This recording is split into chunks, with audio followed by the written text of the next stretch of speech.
Welcome, everyone. Thank you for joining us for the session on the Phase 3 Watershed Implementation Plan.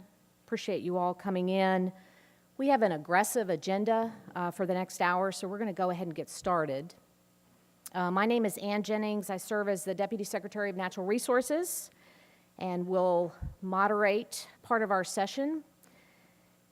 What we're going to try to do for you all over the next half hour, half of our session, is walk you through the process that we've undertaken over the last year since the last Environment Virginia conference in reaching out to local experts in developing the Phase 3 WIP. We're then going to walk you through a number of proposed state initiatives that you will see as part of the draft when it comes out for public comment. And then we're going to turn over the second half of this session to you all. We're going to use a newfangled product, the World Wide Web, in engaging you all in your questions about what you hear this afternoon. So you've heard a lot of discussion already about the Phase 3 WIP. The Secretary Strickler mentioned it this morning and last night. The governor made reference to it as well. And Secretary Strickler in particular pointed out the fact that this has been an all-of-government effort. The WIP has been developed through experts within multiple secretariats and many, many state agencies. So we weren't trying to break the record on the largest panel at Environment Virginia, but these are the experts. My job in this process has been to set meetings and bring candy. These are the experts. So when we get to the Q&A, you will have an opportunity today to ask your questions, raise concerns, and have a dialogue with our experts. So I'm going to introduce them quickly, and then we're going to dive into some instructions from James Davis Martin about how we're going to use the World Wide Web. So all the way at the end, we have Terry Lasher. Terry works for the Virginia Department of Forestry as the Assistant State Forester. Next to him, we have Lance Gregory. Lance is with the Virginia Department of Health. There, he serves as the Director of the Division of Sewage Water Services, Environmental Engineering, and Marina Programs, a lot there. Next to him is Ray Ty. Ray also works for the Virginia Department of Health as the Chesapeake Bay TMDL Coordinator. And then we have Melanie Davenport. Melanie works at DEQ. She serves as the Director of Water Permitting there. We then have what I consider our mentor and statesman, Dr. Russ Baxter, who serves as the Deputy Director at the Department of Conservation and Recreation. And then next to him, we have Dr. Jewel Brunel, who is the Virginia Department of Ag and Consumer Services Commissioner, appointed by Governor Northam. We also have Jutta Schneider. Next to her, Jutta is the Director of the Water Planning Program at DEQ. We then have Daryl Glover, who is the Director of Soil and Water Conservation at the Department of Conservation and Recreation. And last and certainly not least, our ace in the hole when it comes to WIP 3, James Davis Martin, who at DEQ serves as the Chesapeake Bay Program Manager. Again, these are your experts. There are many others who have also been involved in the development of the Phase 3 WIP. We just didn't have enough room on the stage for everybody, but we're going to tackle your questions, and James is going to walk you through how you can be part of this discussion today. All right. He's going to try anyway. Let's see how this World Wide Web thing works.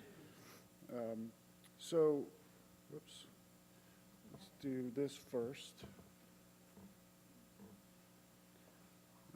Okay. So, don't know why PowerPoint did that for us, but. So if you'll join us on your devices, smartphones, computers, laptops, iPads, go to this website, meet.ps/Whippy. I'm sorry, that's Whip III for Whip 3. I'll show you how we'll use it to collect questions. So once you log on to that screen, you'll end up in a page that looks like this. Down at the bottom, you'll see the option to enter, submit new questions. I'm going to show you how that works. You type it into your phone. You hit submit new question.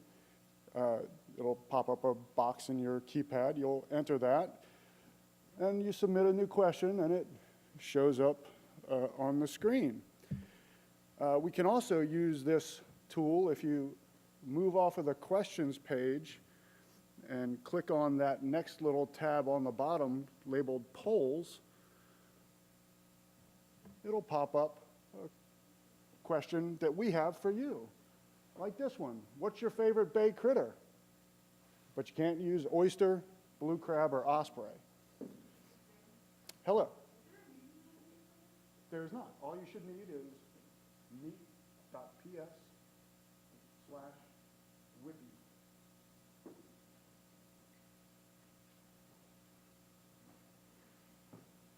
So I'm going to enter mine.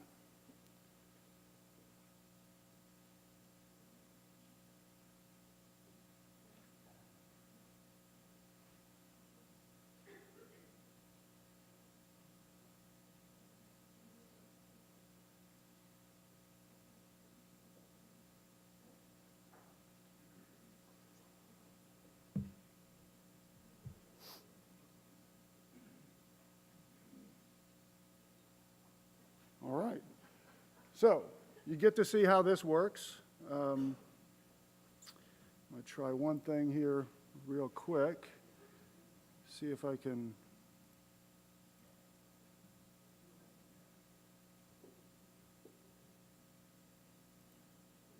Yeah. So starting to see a lot of otter, some turtle, shad. Mine was the hellbender salamander, just so you know. Okay, so we'll be using this. You can enter your questions at any time through the presentation. You also have the option on the question and answer tab. Let me get the mouse over to this screen. People have already discovered you can promote questions to make sure you get them answered by clicking the little arrow. You can also downvote it if you change your mind and don't want to know the answer to the question. But everybody already knows the answer to this question, right? Whip it. That's right. So, and with that, let me get you back into presentation mode here.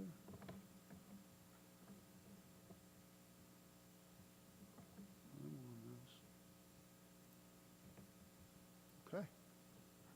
All right. Thank you, James.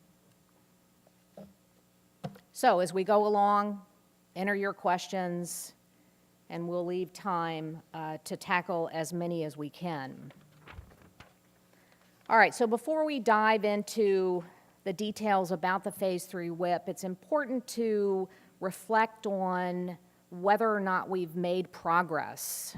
We, the Commonwealth, has been working under a series of plans for over a decade now, starting with the tributary strategies, moving into the Phase 1 WIP, the Phase 2 WIP, and we need to ask ourselves, have we made progress?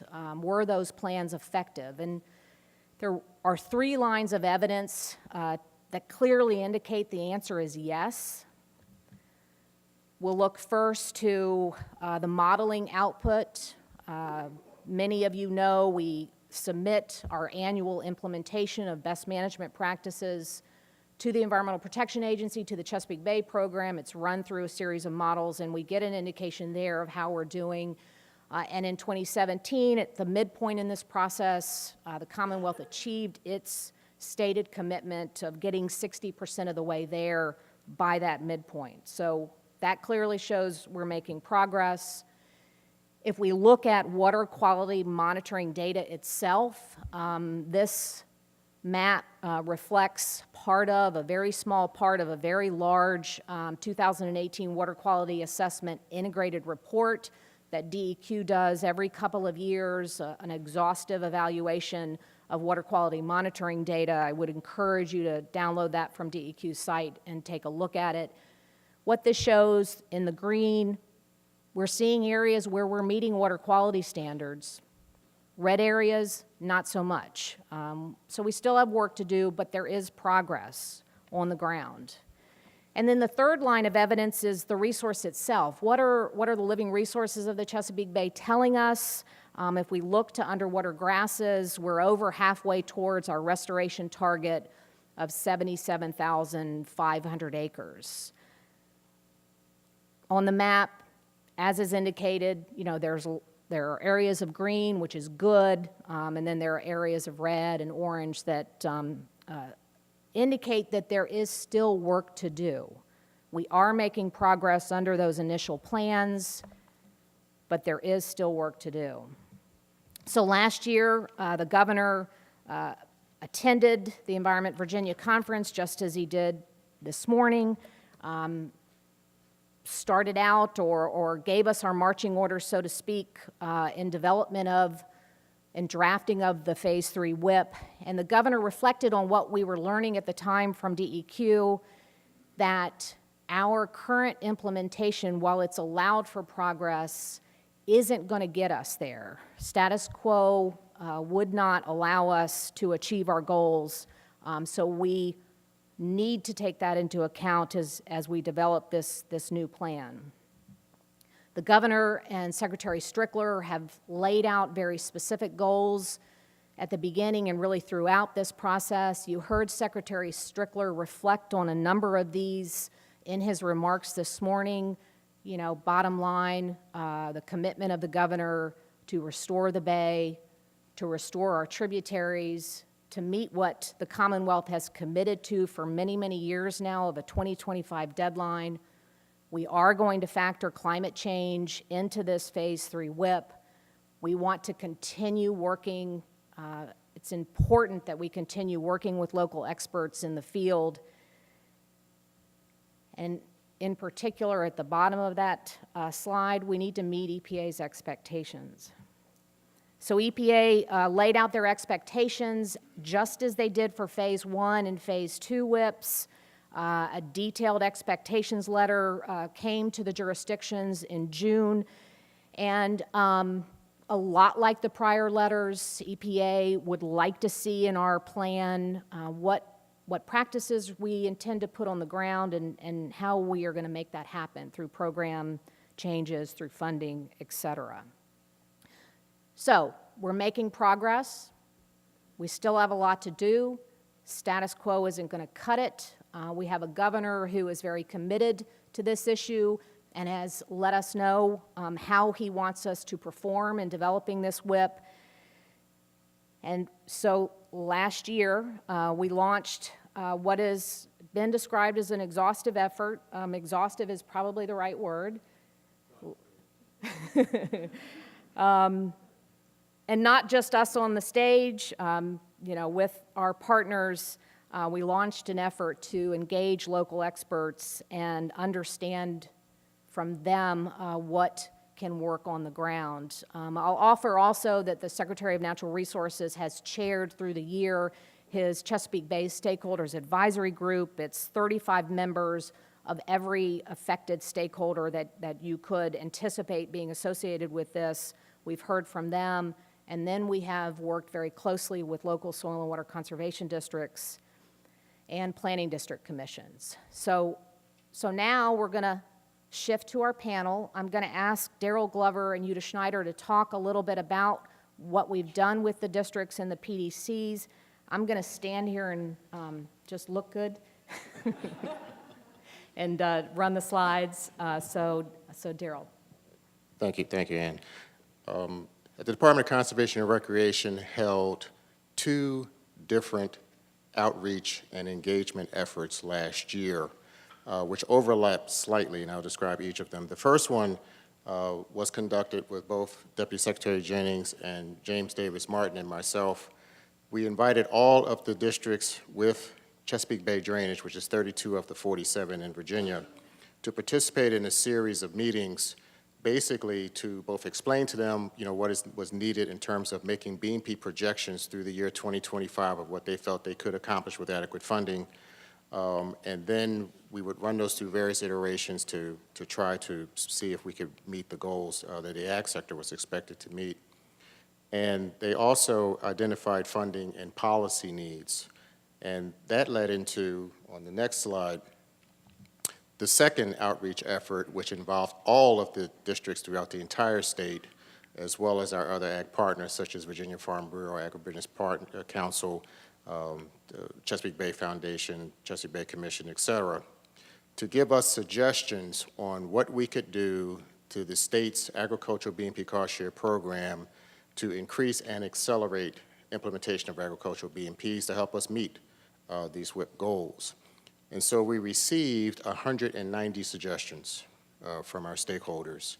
We divided those up into 6 groups. We had 6 subcommittees of the Agriculture BMP Technical Advisory Committee, and we worked on those from September through January.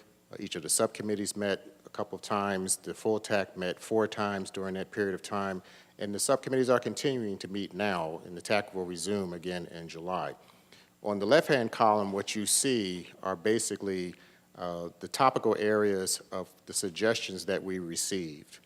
And on the right-hand side, as a result of that input, are the areas that we are going to focus on with respect to what's going to be in the WIP with respect to agriculture and the things that we are attempting to accomplish. Thank you, Daryl. Yes, on the Planning District Commission side, we pursued a similar parallel effort to engage the local governments that have responsibility for example, septic systems and stormwater that's not regulated by an MS4 permit, to try to continue the dialogue with them on what can be done in those areas. So we contracted with 14 of the 15 planning district commissions or regional commissions that are in the Bay Watershed to engage in a process similar to what Daryl described for the soil and water districts. The planning district commissions had 3 tasks. The first task was to engage in a robust process of dialogue with not only the local governments in their region, but also other stakeholder groups, including the soil and water districts, local health departments, and conservation groups, to discuss these issues.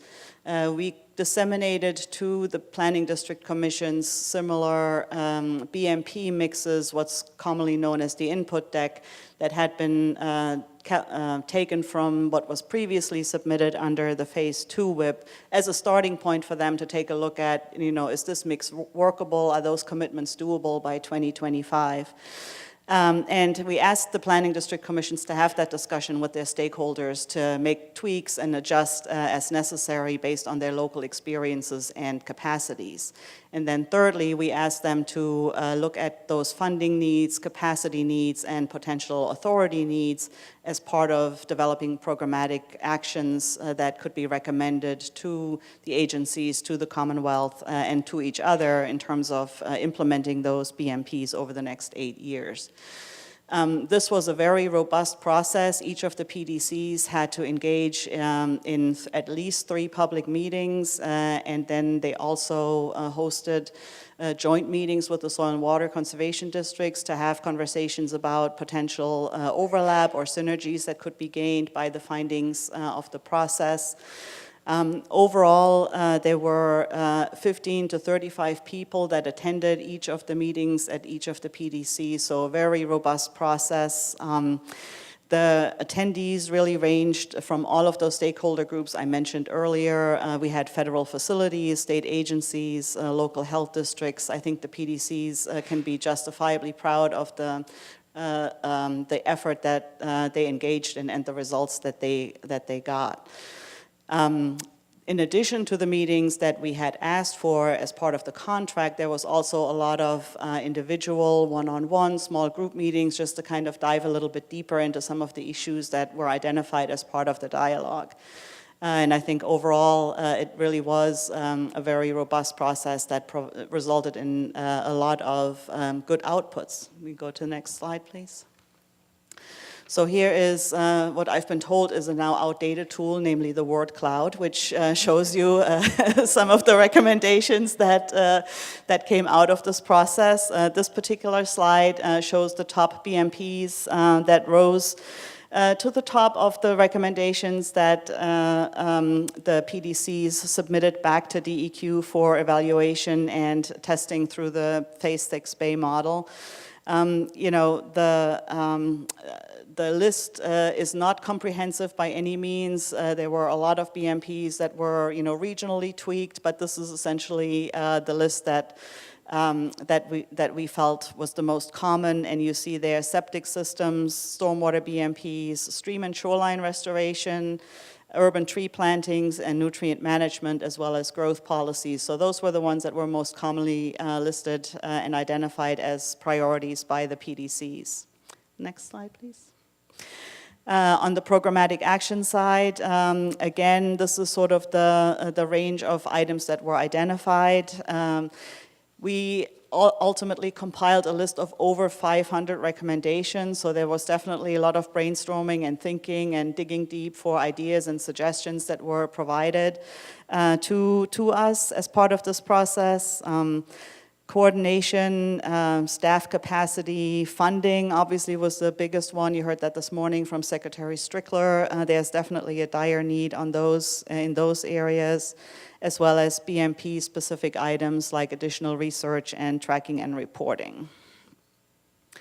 So ultimately, if you go to the next slide, Anne, please, the process that both the soil and water districts and the PDCs engaged in really resulted in some very solid recommendations in both of those areas for the ag programs as well as the non-regulated urban programs that really built on the existing state, federal, and local programs and provided a great path forward for the new state initiatives. And I'll turn it back over to Darrell to talk about the agriculture. Thank you.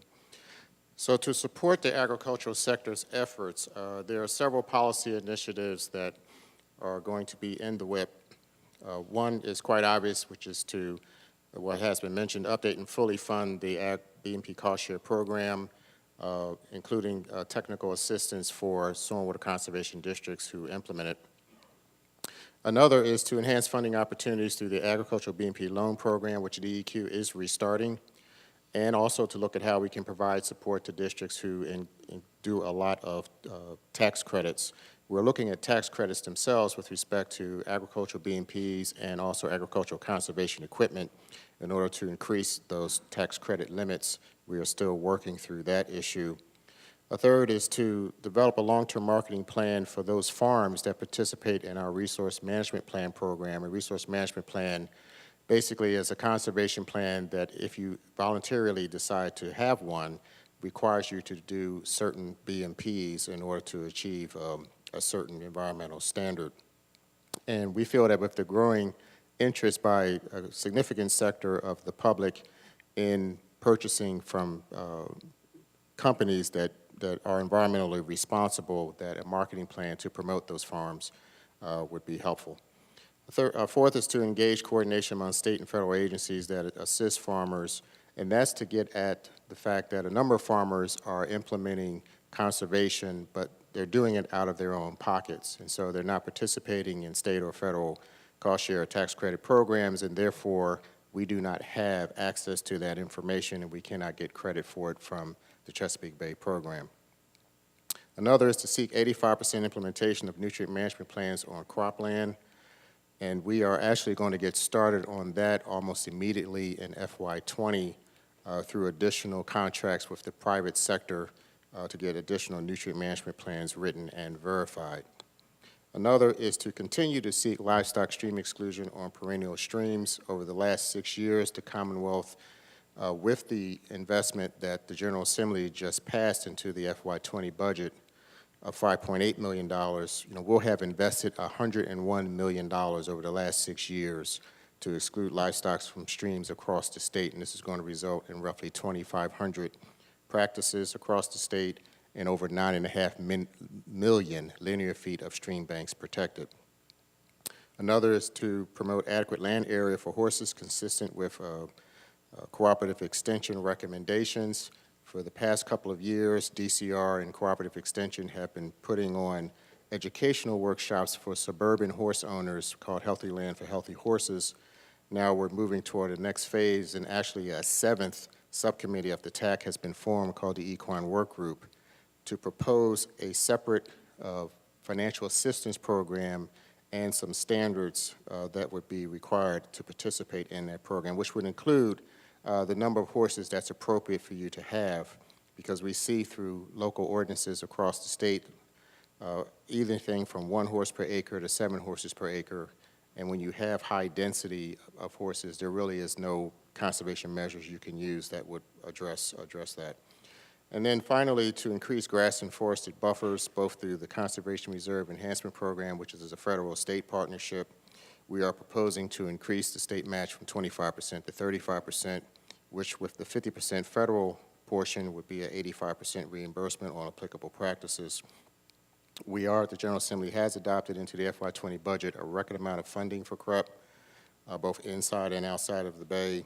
And then also, there are a number of small regional conservation partnership program grants, particularly through districts and some NGOs that are also doing stream exclusion and establishing buffers on a smaller scale.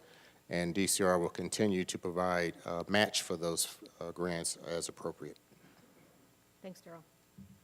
Melanie. Next.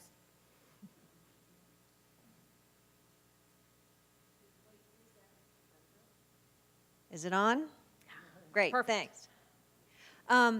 So the next thing we wanted to chat a little bit about is overview of state initiatives related to wastewater. We are looking at a variety of strategies to achieve additional reductions from significant municipal wastewater treatment plants. In the world of nutrient reductions, significant municipal means plants other than the really, really small plants. So it's not like it's 1 million gallons a day. I want to say the threshold's 100,000, but it could be 40, 100? 100,000, thank you.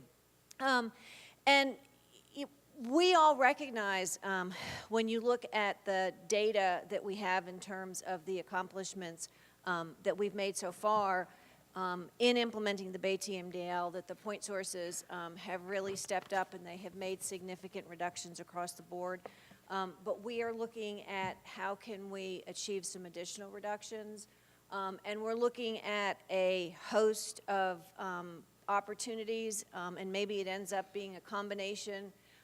It doesn't necessarily mean brick and mortar for every plant in terms of a physical upgrade. It could be enhanced operation and maintenance. It could be with maybe some state resources for those increased expenses. It could be additional options and opportunities in trading. We do know that we will have to figure out how to engage those point sources and get some additional reductions out of them. Thanks, Melanie. Ray? Yeah, so I'm going to go over the 5 septic systems initiatives. Am I loud enough here? The first one here was request reporting of sewer connections by wastewater utilities. So the idea behind this is there's a lot of BMPs, specifically the septic connection BMP. When you take a septic system offline and connect it to a sewer that's left on the ground, so there's just a lot of data there that is just not getting reported. So it's an idea of, we're already doing this already, so let's just take it the next step further and get credit for it, so why not? The second one is to establish wastewater infrastructure work group. And this would be a joint letter of agreement between the secretaries of natural resources, between the Health and Human Resources, Finance, Commerce, with representatives from state agencies, DEQ, VDH, and others. And this group would be advised by VIMs, specifically identifying wastewater islands. And the focus of that would be identifying grants and opportunities to improve water quality and focusing on environmental equity.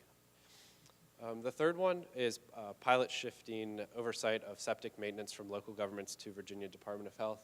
So right now the localities are the ones enforcing the Chesapeake Bay Act requirement, the 5-year pump out on the conventional systems. There's a House Bill 2322 that was introduced by Delegate Hodges. And what that instructs VDH to do is develop a plan for the enforcement of those 5-year pump outs. This would apply for Northern Neck, Middle Peninsula, and the Eastern Shore. And so right now that's a plan, and then after that plan, it'd probably take more legislation to get that off the ground to actually implement that plan and shift that enforcement from the localities to the state. That one was signed by Governor Northam 2 weeks ago, or last week. And so we'll have that going on July 1st. The fourth one, designate VDH as a state certifying authority to provide sales tax exemptions. There is an existing section of the code that allows certain agencies to designate equipment as certified pollution reduction equipment, and that negates the sales tax on that. House Bill 2811, introduced by Delegate Weber, allowed VDH to designate community on-site systems with, I believe, connection of more than 10 homes as certified pollution equipment, and so that negates the sales tax on that, and that one was also signed by Northam last week. And the final one, upcoming, we have our periodic review of the sewage handling regulations. So we'd like to incorporate nitrogen limits on large alternative systems. It's currently in policy, but we'd like to get that into the regulations when we take a look at those in the next year and then after that. Thanks, Ray. Thank you. James?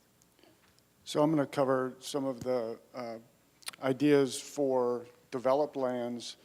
The first one, and this kind of runs parallel across all of the source sectors, is enhanced reporting of BMP implementation. We really want to make sure that we're doing a good job of capturing all of the practices and all of the hard work that's already going on in the landscape. We're doing that through enhancements to our database systems, expansion to new data systems to try and capture more information, and increasing our efforts in terms of verification, which is that process to make sure best management practices that we do have reported are continuing to function through time, and developing our database systems so they will cue those responsible parties for maintenance that their practice is approaching the end of its model term credit duration, so that they can provide updates and we can continue getting credit for all of those practices. So that's going to be really important for us. We've already touched on a couple of times, funding. In the developed world, we've got a couple of sources of funding at the state level. The big one is the Stormwater Local Assistance Fund, SLAF. The second one is a bit of more of a newcomer on the scene. It's our Virginia Conservation Assistance Program. This is a residential scale, small parcel scale cost share program for developed land BMPs, rain gardens, turf to native conversions, those types of practices.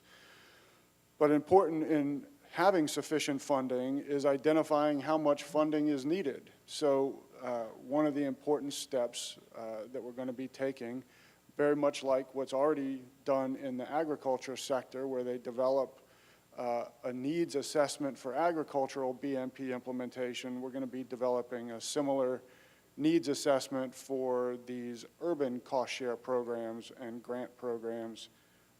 So we understand and can collectively have a good estimate to carry forward to the finance committees at the General Assembly.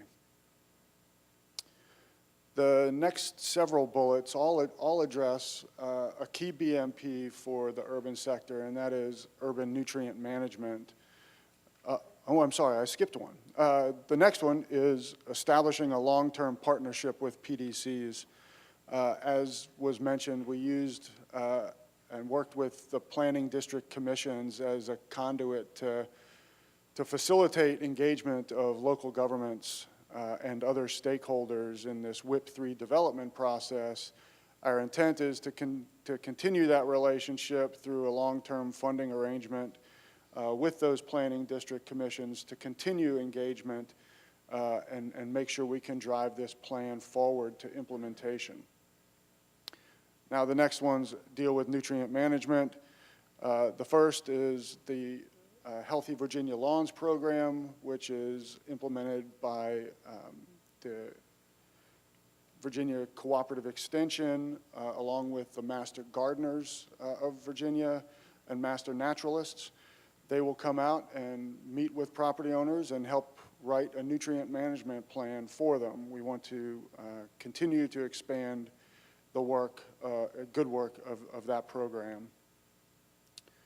We also want to pilot a program with Virginia's youth to kind of add on to the curriculums of 4-H and Future Farmers of America to try and drive those upcoming students into science fields, working with and understanding nutrient management and working with property owners in their neighborhoods to write nutrient management plans once they've gone through training.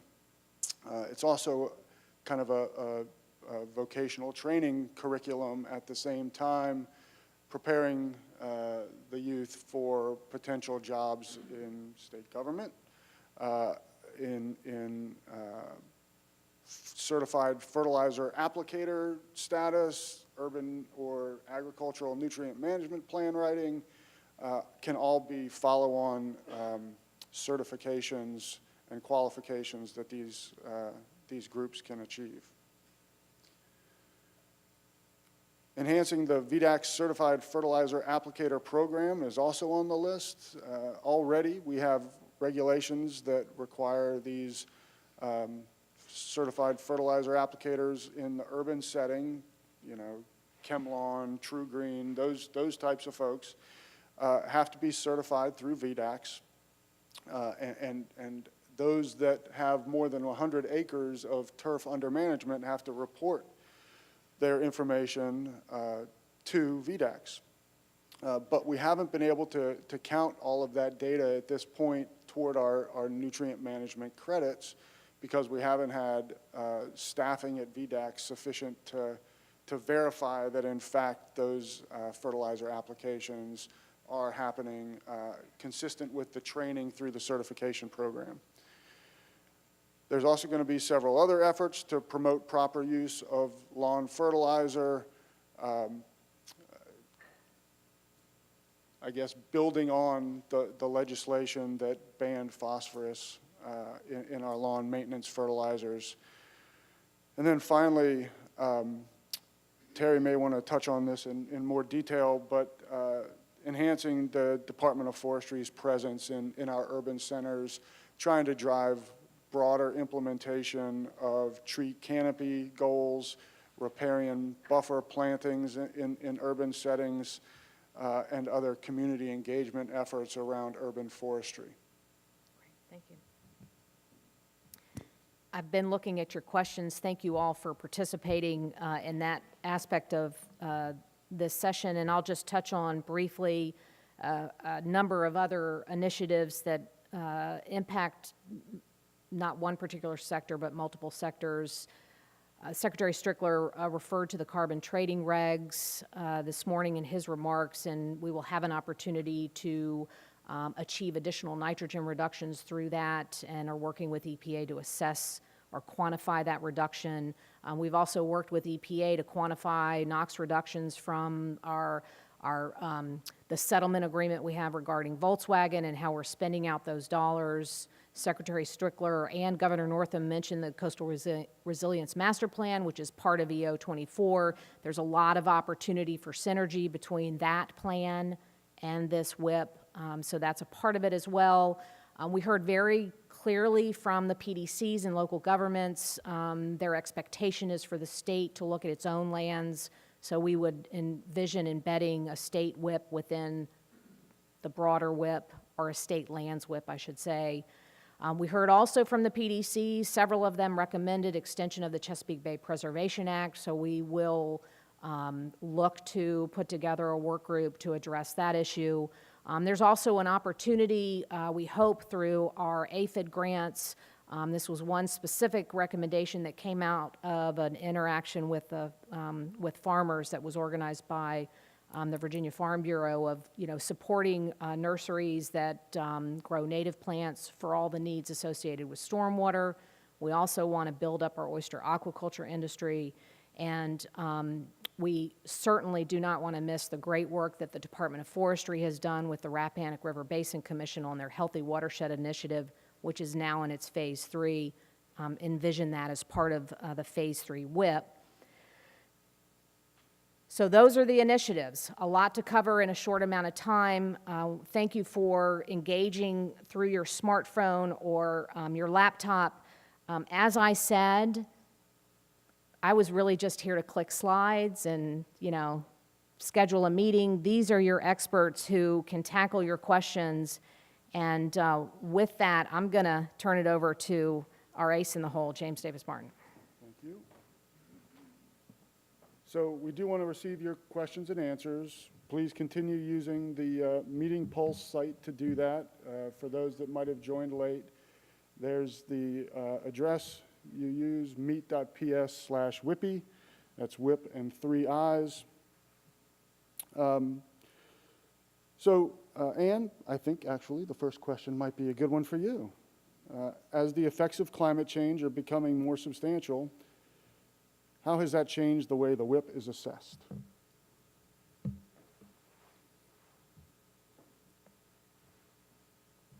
I didn't really expect you to give me any of these questions.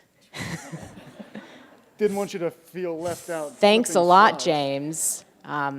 So I'll just reiterate what Secretary Strickler indicated this morning in his remarks. We had an opportunity to hold off on implementing or baking into this WIP the expected additional loads that will result from our changing climate.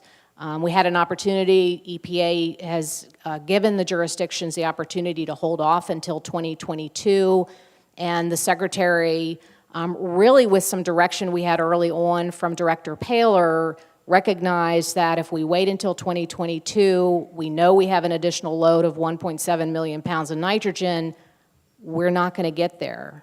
We're not going to meet the 2025 deadline, and he and the governor are unwilling to go there. So as a consequence, that additional load is addressed in the draft that you all will see in the coming days. The next question we're going to go with here is, if the General Assembly budgeted $50 million in new WHIP funding, how would you spend it? I'm looking down the row of the panel. Anybody going to have a problem spending it? I'll take it. So I'll say, I think, Russ, you're going to go for it? Great. Okay. I think that's going to depend, obviously, on who you ask, because we have needs, obviously, across the board. But I would say, at least from the agricultural perspective, we have identified 10 districts that, through the input decks that they've submitted, would achieve 73%, is that right, Daryl? 73% of the reductions called for from the agricultural sector. So we are already, as our discussions with our Soil and Water Board, and DCR is responsible for divvying up the funding that comes from the General Assembly to the Soil and Water Conservation Districts. I would imagine we'd take a hard look at what additional needs there might be in those 10 districts. I can't name them right off the top of my head, but There was actually a question about the red area that went on the map, and it was right along the eastern shore. Yes, the eastern shore is one of those districts. So in any case, from the agricultural perspective, I think we'll take it. Plus some employee raises would be nice as well. How about point source or stormwater? I'm going to actually pass that. I'll take a stab at it. I mean, if you look at this word cloud, a lot of the recommendations were septic and septic funding. So I guess to keep it short, like we would love to work with our partners like VIMS and where those areas that need it the most, those wastewater islands, and to work on health equity and use some of that funding to help Virginians have adequate sewage disposal systems, because some of them don't even have septic, they just have a straight pipe. So if we could work with our partners and allocate that funding where it's needed most, that's what we would use it for. So quickly, everybody in the audience, I should probably be asking you this question using the app, but I don't know how to do that real time. So does everybody understand this concept of wastewater islands? Do we need to explain that a little bit? Thanks. Turn it on, hold, wait 3 seconds. Okay. So several years ago, we had employee in VDH, Dana Revis, that did a white paper. She was looking at issues regarding environmental justice and how they connect with on-site sewage systems. And she coined this phrase, wastewater islands, to try and explain properties and homeowners that don't have a means of on-site sewage disposal that's fully protective of public health and the environment. And so it's kind of like just trying to capture that in a simple phrase. And there can be a lot of different factors that play into that. It could be socioeconomic, there could be, soils issues, there could be a number of different factors that play into that. And as Ray mentioned, we're working with VIMS, really appreciative of the work they're doing to try and help us identify where those wastewater islands are in the state so that we can focus in, if funding becomes available, of where those funds would best be spent. All right, thanks. Next up for spending $50 million. Good, hello. We can always find ways to spend money at VETA.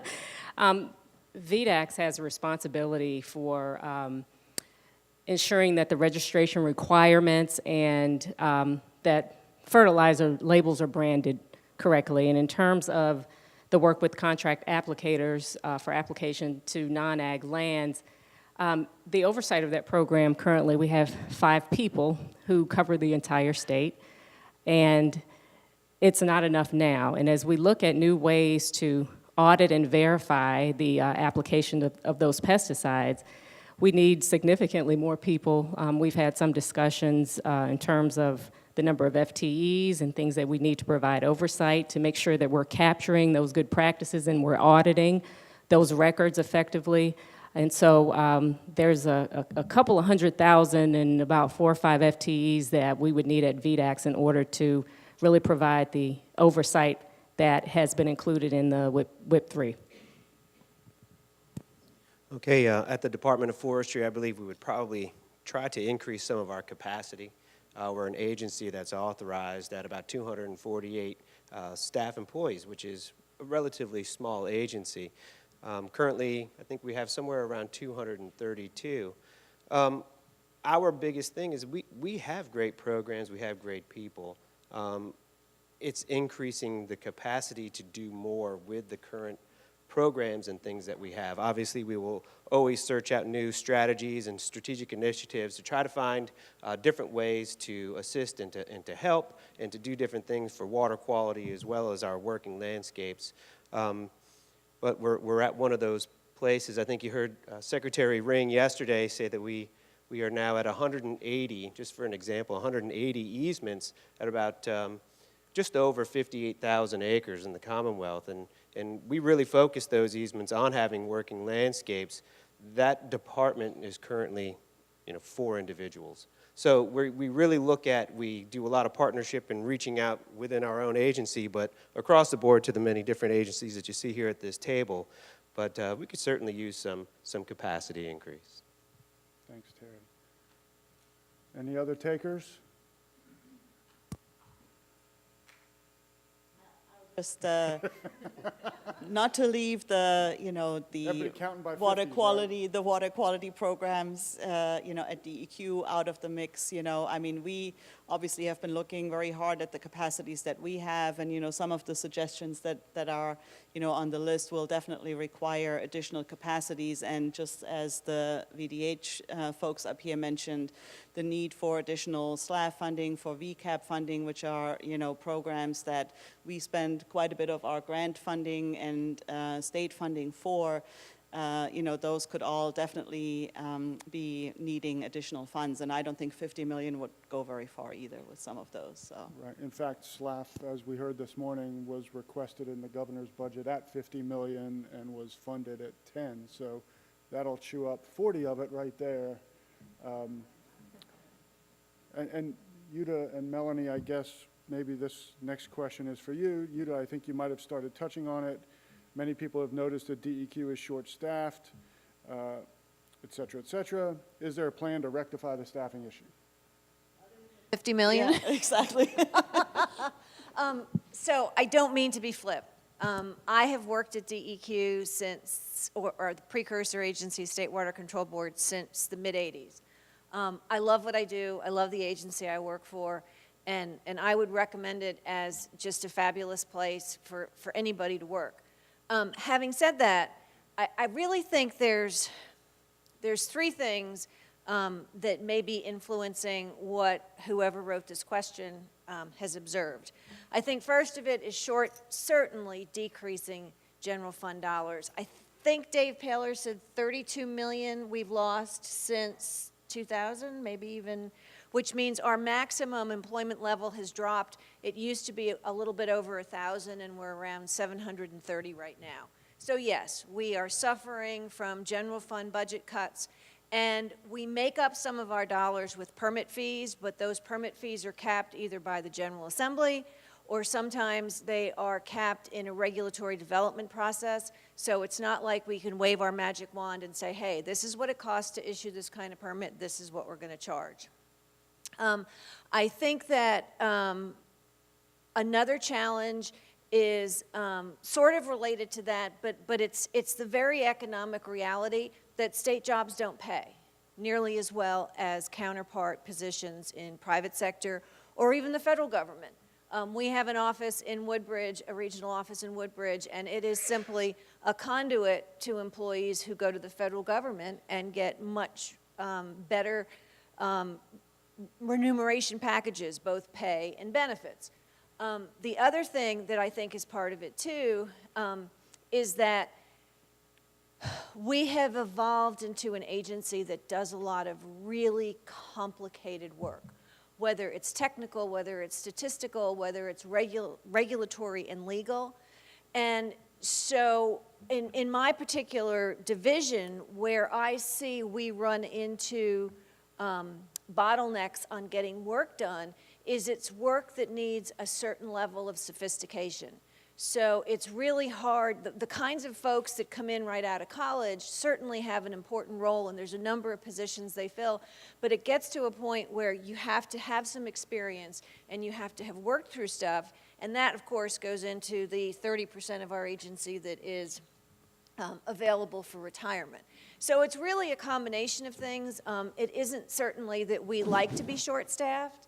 I will, we spend a lot of time prioritizing, reprioritizing, and there are days when I feel like I've disappointed the last 10 people who called me because I can't do what they want to do on the time frame they would like it done. But I think it's all those things. And Jutta, anything to add? I would just say that, we're obviously, we're concerned just about the number of vacancies that we have and the needs that we have to work through those. All I can do is really echo what's been said before about, workforce development. That was something that Director Paler mentioned at our regulatory update yesterday. We're looking at all those options. We're trying to, within the means that we currently have, always improve our processes, but definitely hope to start working toward filling some of these vacancies on a more consistent basis over time. And you've already heard mention earlier today and yesterday, I suspect, about the Executive Order 6 effort. So that's hopefully going to help solve some of these problems moving forward as well. So the question next up on the block is, we've mentioned tracking additional pollution derived from, or accounting for additional loads derived from growth, but what kind of changes would be implemented in the WIP if the new proposed definition to the waters of the United States becomes law? You're looking to me? I think I'm looking to you. I think that Virginia is in a position to feel a much, much less significant impact, if anything, if the changes that have been proposed go through. And the main reason is because the Commonwealth has its own definitions in terms of what are state waters, all waters on the surface and under the ground. We have parallel permitting programs, both in terms of the NPDES program in Virginia is the VMPs program. We have our Virginia Water Protection Program. And for years, the Commonwealth has extended regulatory protection that parallels the federal programs. But if they went away, we would still have our own state programs to step in and essentially perform those functions. Now, of course, what I do worry about is what we just talked about, which is the additional staff that we would need to do some of those things. For example, we rely heavily on our partners at the U.S. Army Corps of Engineers to undertake jurisdictional determinations of wetlands. Well, if their definition of waters of the U.S. is significantly reduced from what the Virginia definition is and what the Virginia program covers, then we're going to need some additional folks and additional dollars to actually go out and do state jurisdictional determinations. So I don't think it's as critical in terms of the protections that might be lost on our water resources in Virginia, because we've had the foresight to adopt the state programs. But I don't know how that works with our other partner states, but I feel pretty confident in Virginia, other than the additional resources we may need. Thanks, Melanie. Daryl, here's an easy one for you, I hope. Does the WIP 3 continue the commitment to 95% cattle exclusion from bay waterways? Not specifically. Can we go back to this slide? We're going to go back to the key recommendations for the agricultural sector slide. While exclusion of livestock from all perennial streams is still a goal for the Commonwealth, the WIP 3 is going to be much more flexible than prior versions of the WIP, in that the point is to reach the reduction goal through whatever mix you can. Now, when the WIP comes out, you will see specific goals in different areas of the state for specific agricultural and other sector BMP practices. However, under WIP 3, we have the flexibility to increase one BMP to compensate for a lack of a different BMP. So although it is still the goal of the Commonwealth to achieve exclusion of all livestock from perennial streams, as far as meeting the WIP is concerned, it's not necessarily a specific goal, even though there are specific numbers within the document itself. Thanks, Daryl. I lost my notes. Couple on septic systems here, particularly in low-lying coastal communities where those systems are often compromised. This is going to be exacerbated with sea level rise. How are these areas being considered as part of the WIP 3? Has USDA Rural Utility Service been considered as an advisory group? And how does shifting septic to the state, septic enforcement, septic pump out to the state improve enforcement? You already appear to be understaffed. A lot of really great questions there. So start with the low-lying coastal area and sea level rise. So I think there's two parts of the initiative that would impact that. First, the wastewater infrastructure work group, and again, having that work and continuing the work that we've got going with VIMs on identifying those wastewater islands, because I think we're going to find that a lot of those communities are in those low-lying areas. And those will become a focus of areas that we want to direct funding to and try and find better solutions for them, more long-term solutions. I think also the designating VDH as a state certifying authority, that's going to help us to promote the use of community systems and get people potentially moving from having individual systems, but more decentralized systems that can take into account hopefully some of those factors when they put in those new systems. And another thing from beyond just the WIP, the Department of Health has established a work group to look at climate change, and that includes from environmental health and looking at not just the environmental impacts of it, but the public health impacts of that and how these impacts on septic systems are going to potentially impact health. And we're reaching out to a lot of stakeholders, so this suggestion about looking at the USDA, I think that's a great suggestion. That's something we can take back to the work group and hopefully help to us in addressing this issue, which we do recognize is something that we're going to need to focus on moving forward. In terms of the transitioning pump out requirements from localities to VDH, and I'll tackle the lack of staffing issue piece first. So 2 years ago, we put out a strategic vision for the agency for our on-site program, and it laid out some areas that we wanted to shift some work to the private sector and some areas where we want to increase our focus, and part of that was in enforcement and oversight, and we had actually suggested shifting this statewide, so we're happy to work forward with this pilot program.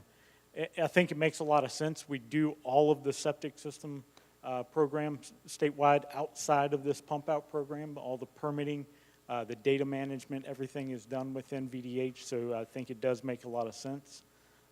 We already have a database that we use for reporting of operation and maintenance for alternative systems, so there's a good potential for us there to be able to transition that into reporting for conventional system operation and maintenance. So this is part of our strategic vision. And we've been planning for this and making sure that we have the resources to take these things on. So it's not something that we haven't been planning for and looking for. Great, thanks. And that, I'm afraid, almost wraps up our time. If you'll go back to the polls on your devices, we have one more question we'd like to ask you. And I'm not seeing it show up. Let me try one more time. You do? Great. Pump out your septic system is an option. That's one of the things. So, which of these things are you willing to do to help restore the bay before we meet back here next year? We're going to leave this one active. You don't have to answer it all right now, but feel free. I think I can. Let's see. So while you're tackling that question, let me leave you with this. This is a draft Phase 3 WIP. Draft. We want your input. It, according to Governor Northam, is coming out next week. So it'll be out next week. The comment period runs through June 7th, which is the Friday of Chesapeake Bay Awareness Week. We will have the draft posted at DEQ's website. There will be links to that site from DCR's website, the Secretary of Natural Resources website, and other agency websites, so you should have no problem getting to it. DEQ will, of course, accept comments by email, by phone call, by letter. However, you choose to comment. We want you to comment. We want your suggestions. We know that you all will ensure that it's a better plan when it is finalized and submitted to EPA on August 9th. There will be 2 webinars that DEQ will be hosting on May 13th at 9 a.m. and 6 p.m. There'll be information on their website about that. We are also offering ourselves up for any organizations that would like us to come and give a presentation and dive into this in perhaps a little bit more detail. So we'll be out and about over the next